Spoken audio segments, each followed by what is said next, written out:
Ce contrôle-là qu'on exerce sur les femmes, il a des conséquences parfois de vie ou de mort. Le milieu ne faisait pas de place à cette diversité-là. En apprenant à mieux les connaître, je pense qu'on peut mieux les accompagner.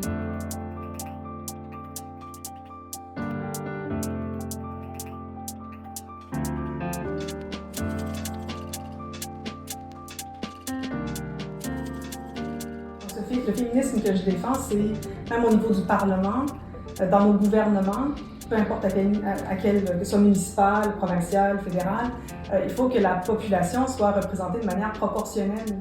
Donc ça déborde le féminisme au sens d'égalité homme-femme. Il ne s'agit pas juste de renverser les choses, il ne s'agit pas juste d'une parité homme-femme. Si la moitié des femmes est blanche, c'est pas du féminisme. Donc, c'est pas seulement le libre choix pour le libre choix, on parle vraiment d'une autonomie corporelle. Le droit à l'avortement, les luttes pour le droit à l'avortement s'inscrivent beaucoup plus largement dans les luttes pour la justice reproductive, mais aussi l'autonomie corporelle. Chaudière-Appalaches, dans l'accompagnement qu'on va faire auprès des femmes, on voit qu'il y a des délais, on voit qu'il y a des enjeux vraiment d'accessibilité. Des cliniques, il n'y en a pas partout, puis parfois, ça peut prendre du temps avant d'avoir un rendez-vous. Par la suite, il y a l'enjeu du transport. Donc, on voit que l'accessibilité dans Chaudière-Appalaches pour le droit à l'avortement, c'est pas optimal. C'est aussi de réfléchir constamment avec les enjeux émergents. On parle, là, vous parlez de femmes immigrantes qui arrivent en milieu rural, on ne l'avait jamais pensé, les services ne sont pas adaptés. Donc là, il y a toute une réflexion qui doit être là pour mieux former les intervenants, pour penser à ces questions. Donc c'est quelque chose de constant, cette accessibilité-là, c'est-à-dire c'est en continuité, c'est pas figé sur le temps, puis ce n'est pas figé sur le fait que le service existe. C'est le service, la qualité, la continuité. Donc on s'intéresse vraiment à ce rapprochement-là. Vous parlez tantôt aussi de rapprochement culturel. Ça fait partie de l'accessibilité, de dire qu'il y a un rapprochement, c'est pas juste oui qu'il y a une intervenante, mais est-ce que l'intervenant a assez d'outils? Mais il y a aussi justement l'enjeu de la population qui est vieillissante. On trouve quand même des femmes qui sont inquiètes parce qu'elles n'ont pas de médecin de famille, elles sont des proches aidantes. Elles-mêmes, elles doivent prendre soin d'elles si elles veulent continuer à prendre soin de leur conjoint ou conjointe.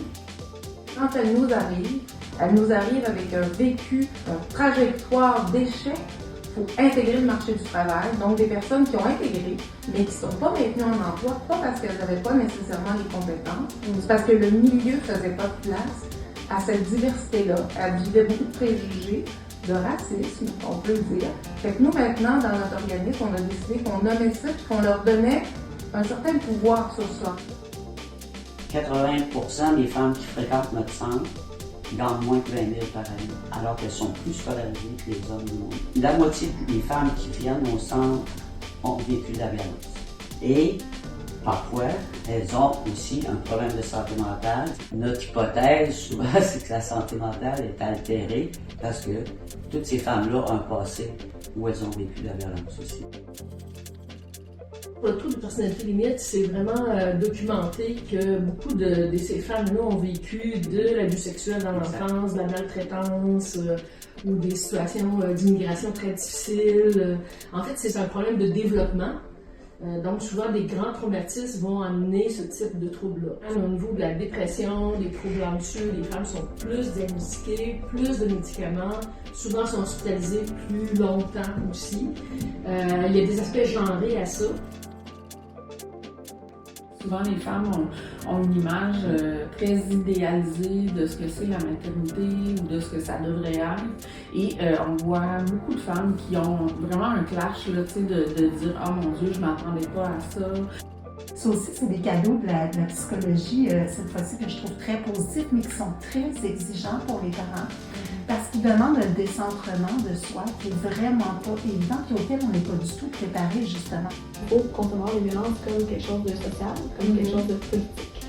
On a parlé beaucoup de victimisation individuelle, mais justement, c'est quelque chose qui est inscrit dans des rapports de pouvoir qui sont sociaux, qui sont politiques, où il y a des groupes qui ont des intérêts là-dedans. Déjà, quand on parle de violence, il faut garder ça en tête. Pour déconstruire la culture du viol, c'est sûr que dans le climat politique actuel, c'est particulièrement un défi. En faisant notre propre travail, en expliquant que le féminisme, c'est pas que les femmes dominent les hommes, qu'il peut y avoir d'autres modèles de relations sociales que la domination-subordination. La seule façon de voir un autre modèle que celui du patriarcat qui domine, c'est de le renverser et de voir un modèle où les femmes dominent les hommes, alors que là, on parle d'un rapport complètement différent. Puis tu sais, on représente aussi, nous autres, des femmes qui sont dans des milieux majoritairement masculins, parce qu'on le sait, hein, il y a une différence de salaire, là.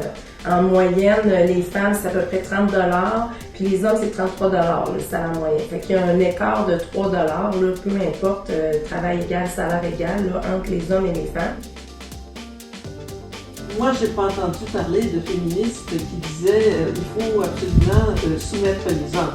Déconstruire aussi le genre, déconstruire le sexe, parce que c'est pas forcément quelque chose de binaire.